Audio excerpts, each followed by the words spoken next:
Welcome back to Period 5, the interview series where I talk with young changemakers who aren't waiting to grow up to take action. Today I'm chatting with Samantha Fung, a teen from Mississauga, Ontario. At just 12, she founded Music for Every Child, a youth-led charity providing free music therapy to special needs students across Ontario. Balancing school, gymnastics, and leading a team of volunteers, Samantha is transforming education and accessibility for marginalized communities through the power of music. Let's hear her story. Hey Samantha, how are you today? I'm good. How are you? I'm great as well. To start off, can you share how you first discovered music therapy and why it felt like the right way to help kids with special needs? For sure. So I've been a musician my entire life. So I started learning the piano when I was 4, and I also play the flute in my city's orchestra. And so just kind of having music opened my eyes to the power of music as a means to kind of relax and express myself beyond words. And so when the pandemic hit and we all went online, me and my peers definitely struggled a lot with the social isolation and the barrier that it caused to our education. And so just throughout the pandemic, I realized how much I relied on music to kind of escape that isolation and kind of find a place where I can relieve my anxiety and express myself. And so I started Music for Every Child nearing the end of COVID, when we were coming back to in-person schooling. And so I thought back to how I used to volunteer in the special education program of my school. And so the kids that I volunteered with were nonverbal and had a lot more like behavioral issues and communicative challenges. And so just thinking back to how music helps me get through the pandemic, I kind of made the connection and wondered if music could also help children with developmental disabilities in their education. And so I did some digging and I came across music therapy, which is exactly kind of what I was envisioning of. Basically, music therapy is an evidence-based approach of using music to achieve non-musical goals. And so in music therapy sessions, the students are able to kind of sing along, play different instruments, and experiment with music. And through that, they build communicative skills, social emotional regulation skills, even increased attention span and some physical, like gross motor movement skills. And just there's a huge range of things that can be achieved through music therapy. And so, yeah, I just started from my passion of music and my discovery of how you can rely on it to get through challenging times. So what was it like starting Music for Every Child when you're just 12 years old? Like, how did you balance school, gymnastics, and running a charity? Well, I definitely relied on other people. So, of course, it was, I guess, like my original idea. But right from the beginning, I reached out to, I think, 4 of my friends. And so we started the charity together. And we kind of have like a small core team where we maintained that and relied on each other. So when times got challenging, we kind of held each other accountable and kept each other going. And so that first step of like having a team and being able to rely on each other really helps. And then once we got like our first school, we became educational partners with the Toronto District School Board. And so that kind of built momentum and we were able to see the impact that we were making in the community. And so that kind of motivated us more. And for me personally, balancing, gymnastics and school and all these other things, it didn't seem like as much of a challenge anymore because I was actually motivated and wanting to help run Music for Every Child. So yeah, definitely that's all. So how easy or how challenging was it to go from just a few friends with this amazing program to actually making a tangible impact across Toronto? Mhm. Yeah, so we definitely at first we started by reaching out to schools and it was a challenge to get into schools because they have a lot of regulations and the school boards as well have limits on who they allow to come into schools. And also music therapy is quite niche and so not many people understood what it was. So it was definitely challenging at first. And then I think once we became educational partners with school boards, as well as like getting more media exposure, doing presentations in city halls, reaching out to politicians, and just getting kind of more connected to the community, it became very easy to expand quickly and broaden our impact. And so now schools like reach out to us on their own, and we're actually even struggling to get enough funding to fund all of these schools that are reaching out to us. So definitely it took some time at first to get some momentum, but then now we've expanded quite rapidly. I think in the last year we've more than doubled in size. So we went from serving 12 schools to now we're serving 36 schools in 7 cities across Ontario. So definitely expands quite rapidly. Mhm. Wow. So you mentioned how music can communicate beyond words. Can you tell me about a moment where you saw that power in action during a session?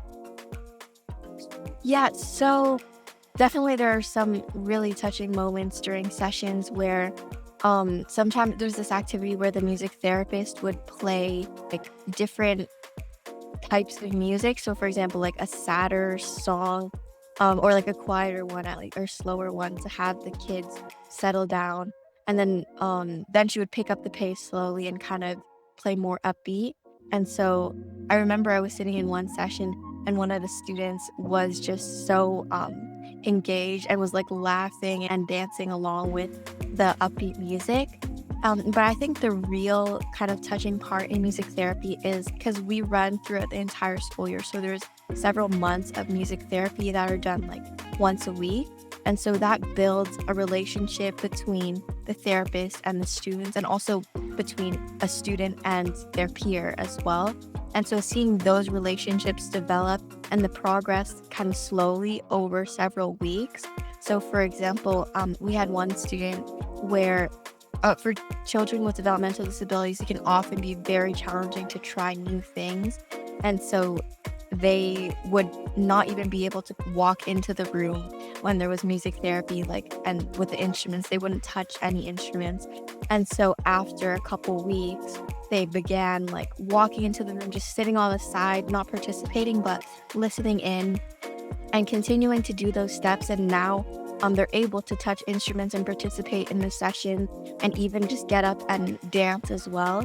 And so that progress of like coming out of their shell and being able to express themselves, compared to in the beginning where they're like isolated and scared of the music therapy, is definitely really touching.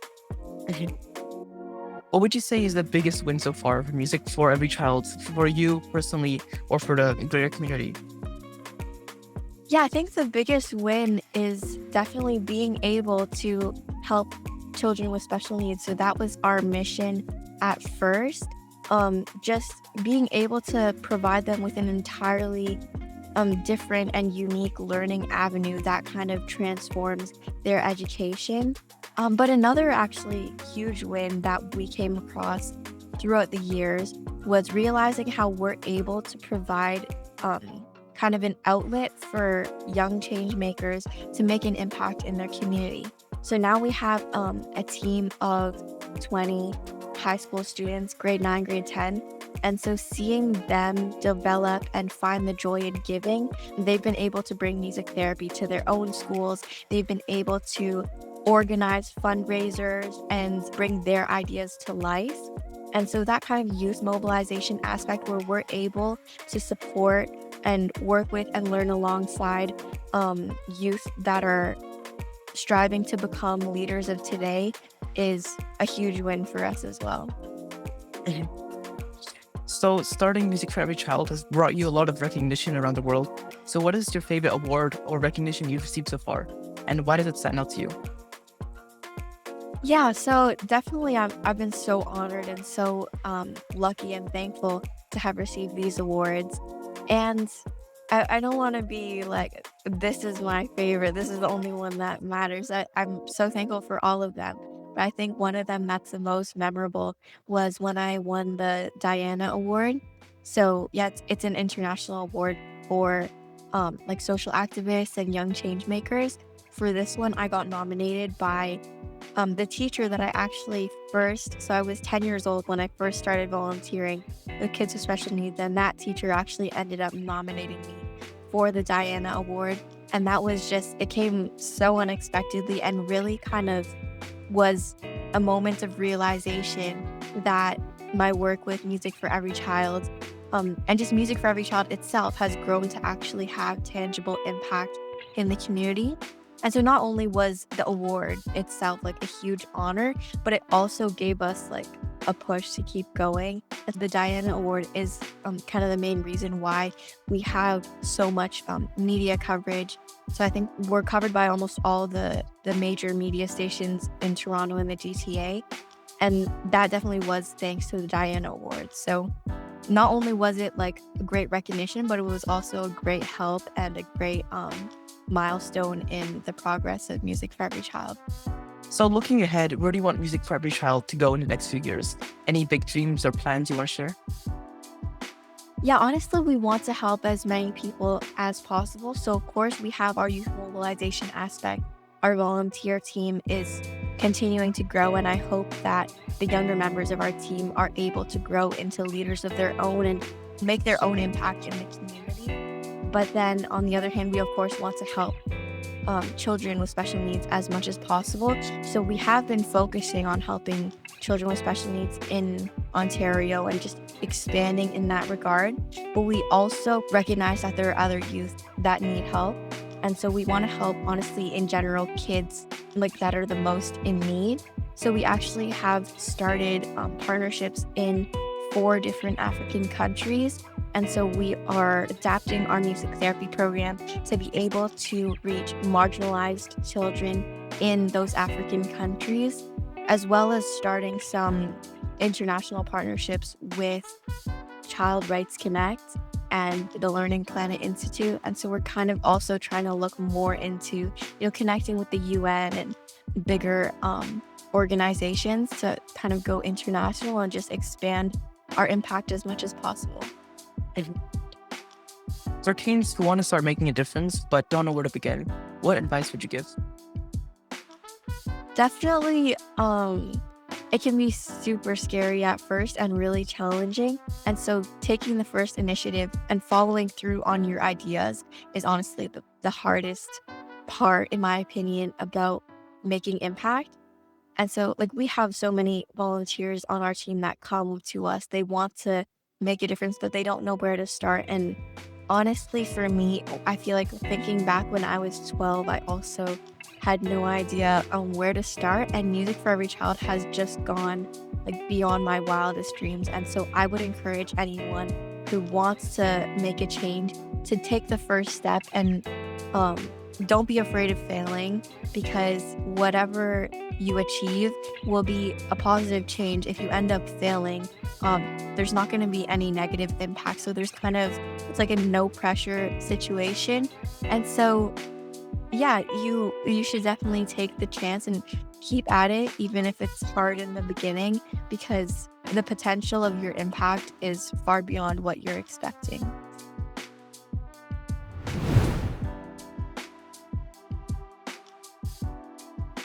All right, Samantha, now that we've dug into your inspiring journey and all the amazing work you've done, let's switch gears and go into a rapid fire round. I'll toss some quick questions your way, and you just say the first thing that pops into your head. Everybody gets to see the fun, real, unexpected side of you. Are you ready? I hope so. Okay, let's go. So first of all, one thing school never taught you, but definitely should have. Cool.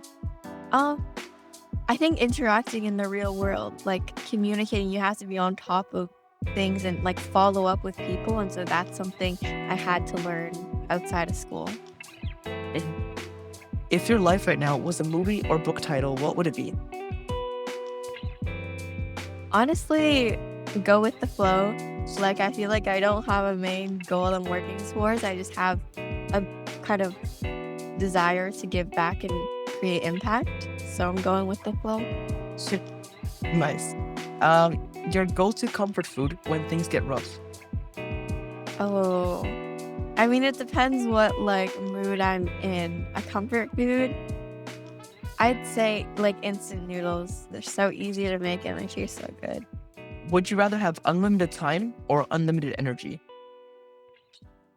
Unlimited time. Definitely. You can never get back time. If you could DM anyone in the world and get a guaranteed reply, who would it be? It would be, I'd say the Prime Minister of Canada. Like, we're looking for some government funding here. Where is it? And finally, to end things off, can you describe yourself in 3 words and why you chose them? Okay. I think I'd say like listener. I think I'm like a quite good listener. What else? Like calm and passionate. Thanks so much, Samantha, for sharing your story and the insights with us today. It's been incredible hearing all the impact you've made through music and leadership. I'm sure everyone watching will feel inspired by your dedication and passion. For those tuning in, be sure to check out Music for Every Child and support the amazing work they're doing. Samantha, wishing you all the best with your next goals, gymnastics, university, and beyond. Catch you all next time on Period 5, where young changemakers like Samantha remind us that real change starts now. Take care.